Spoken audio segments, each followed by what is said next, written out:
प्रिय छात्रों नमस्कार। एनसीईआरटी गणित कक्षा 10वीं में आपका स्वागत है। आज हम लोग प्रश्नावली 3.3 करेंगे। इसमें हमें प्रश्न क्रमांक 1 दिया गया है, निम्न रैखिक समीकरण युग्म को प्रतिस्थापन विधि से हल करिए। तो प्रतिस्थापन विधि से हल करना है। तो पहला क्वेश्चन हमें दिया गया है x + y = 14, x - y = 4।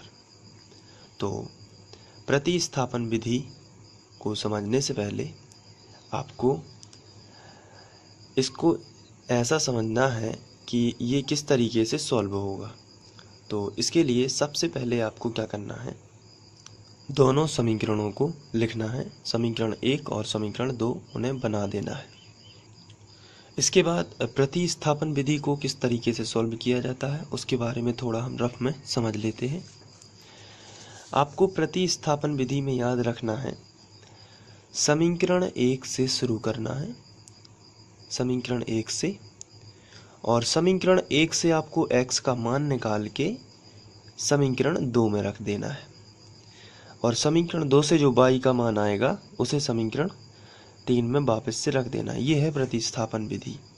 तो आपको स्टेप बाय स्टेप करना है। सबसे पहले आपको समीकरण 1 से स्टार्ट करना है, वहाँ से x का मान निकालना है और उसे समीकरण 3 भी बना देना है। वो जो x का मान आया है उसे समीकरण 2 में रख देना है, और समीकरण 2 जो है वहाँ से आपको मिलेगा y का मान, वो जाके समीकरण 3 में रख देना है। इसे प्रतिस्थापन विधि बोलते हैं। आइए इसको हम करते हैं तो आप और अच्छे से समझ जाएंगे और आप इसको आसानी से कर सकते हैं। तो चलिए सबसे पहले हम लिखेंगे समीकरण 1 से।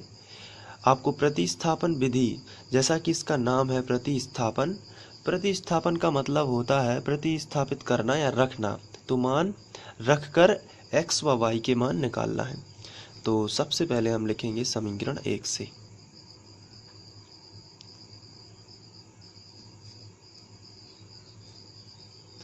तो समीकरण 1 में यहाँ पर लिखा है x + y = 14, तो हम इसको ज्यों का त्यों लिख लेंगे, x + y = 14।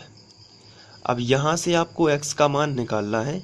इसका मतलब ये है कि आपको x जो है वो इसी तरफ रखना है, बाकी x के पास जो कुछ भी है उसका पक्षांतर इस तरफ करना है। जैसे यहाँ पर लिखा है x + y = 14, यहाँ पर आप देख रहे हैं x के पास क्या है, y, तो आप y को इस तरफ ले जाओगे। यदि ऐसा लिखा होता 2x + y = 14 तो भी आप क्या करते, सबसे पहले y को ले जाते, धन वाली संख्या को पहले ऋण में कर देते, और फिर x का मान चाहिए इसलिए 2 गुणा में है, तो इसलिए गुणा वाली संख्या को आप बटे में कर देते। तो यहाँ पर हमें x का मान निकालना है, इसलिए x बराबर हो जाएगा 14 - y। जब यहाँ पर सिंगल x बच जाता है तो आपको ये समझ जाना है कि ये x का मान है 14 - y। यहाँ अगर कोई संख्या होती तो आप उसे गुणा वाली संख्या को बटे में पहुँचा देते, लेकिन यहाँ पर कोई भी संख्या नहीं है, इसलिए यही x का मान है 14 - y।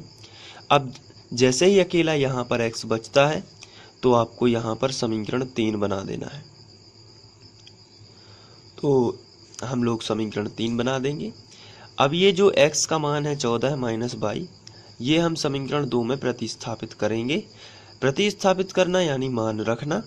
तो x का मान जो है वो समीकरण 2 में रखा जाएगा, जिधर x लिखा है उसकी जगह पर हम 14 - y रख देंगे। तो यहाँ पर आपको लिखना है x का मान समीकरण 2 में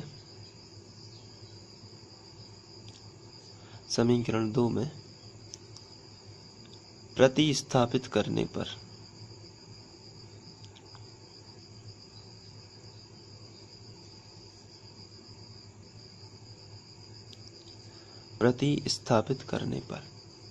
चलिए समीकरण 2 हमारा है x - y = 4। तो आपको यहाँ पर ध्यान से देखना है, यहाँ लिखा है x, तो मैं आपको सबसे पहले समीकरण 2 लिख के बता रहा हूँ, x - y = 4। अब जरा आपको ध्यान से देखना है, यहाँ पर लिखा है x, तो आपको अब x नहीं लिखना है, x की जगह पर लिखना है 14 - y। तो इसकी जगह पर हम लिखेंगे 14 - y तो x की जगह पर हमने लिख दिया है 14 माइनस बाई, क्योंकि समीकरण 3 में ऐसा था। इसके बाद माइनस बाई लिखा है तो हम यहाँ पर लिखेंगे माइनस बाई, बराबर का चिन्ह तो बराबर का चिन्ह, फिर 4 लिखा है तो 4 लिख देना है। इसके बाद संख्या एक तरफ कर लेनी है और x बाई एक तरफ कर लेनी। चूँकि यहाँ पर बाई है इसलिए हम बाई को एक तरफ करेंगे, तो यहाँ पर आएगा माइनस बाई, ये दोनों एक ही तरफ करते हैं। ये जो 14 है यह एक संख्या है और इसका जोड़ना घटाना बाई में नहीं हो सकता। संख्या का जोड़ना घटाना संख्या में ही होता है और बाई का जोड़ना घटाना बाई में ही होता है। तो ये जो 14 है इसमें कोई भी चिन्ह नहीं लगा है तो ये प्लस का माना जाता है। अब ये जो प्लस का 14 है इसको हम उठा के इस तरफ ले आएंगे, तो जब ये बराबर नाकेगा या बराबर आर पार करेगा तो ये धन का है तो ऋण का हो जाएगा, यानी प्लस का हो जाएगा माइनस। तो यहाँ पर पहले से जो लिखा है उसको मैं ज्यों का त्यों लिखूंगा। ये जो प्लस का है इसका पक्षांतर इस तरफ होगा तो ये आ जाएगा माइनस का 14। आपको इस तरीके से पक्षांतर करना है। आप यहाँ लिख सकते हैं पक्षांतर, एग्जाम में अच्छे अंक आने के लिए आप इसी तरीके से आपको करना है जैसा कि मैं आपको करा रहा हूँ। और यहाँ पर आप इम्प्लाइज एट का यूज भी कर सकते हैं, ये जब लगाया जाता है जब बीच में बराबर का चिन्ह चल रहा हो।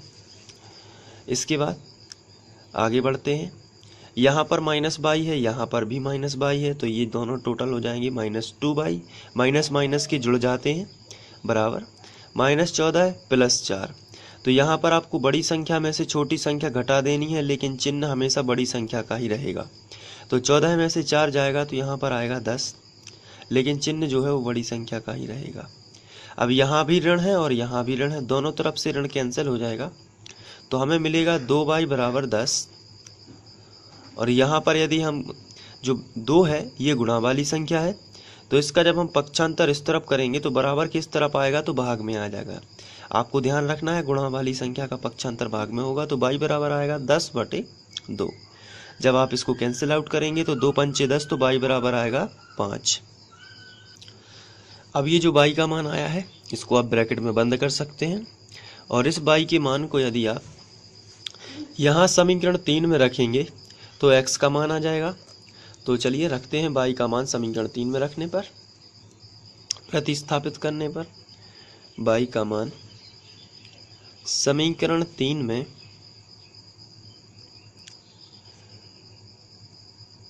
में प्रतिस्थापित करने पर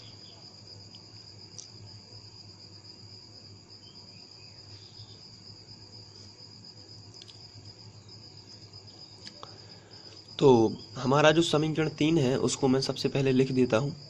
x बराबर 14 माइनस बाई, ये हमारा समीकरण 3 है। अब यहाँ पर हमें बाई की जगह पर 5 लिखना है, तो चलिए इसको आगे बढ़ा देते हैं। तो x बराबर हमें मिलेगा 14 माइनस बाई की जगह पर आपको क्या रखना है 5, तो यहाँ पर आप रख दोगे 5। तो x बराबर मिलेगा 14 में से 5 जाएगा तो 9। तो ये x का मान हो गया। तो अब आपको लिखना है अतः x बराबर 9, बाई बराबर 5 समीकरण निकायों के हल हैं। समीकरण निकायों के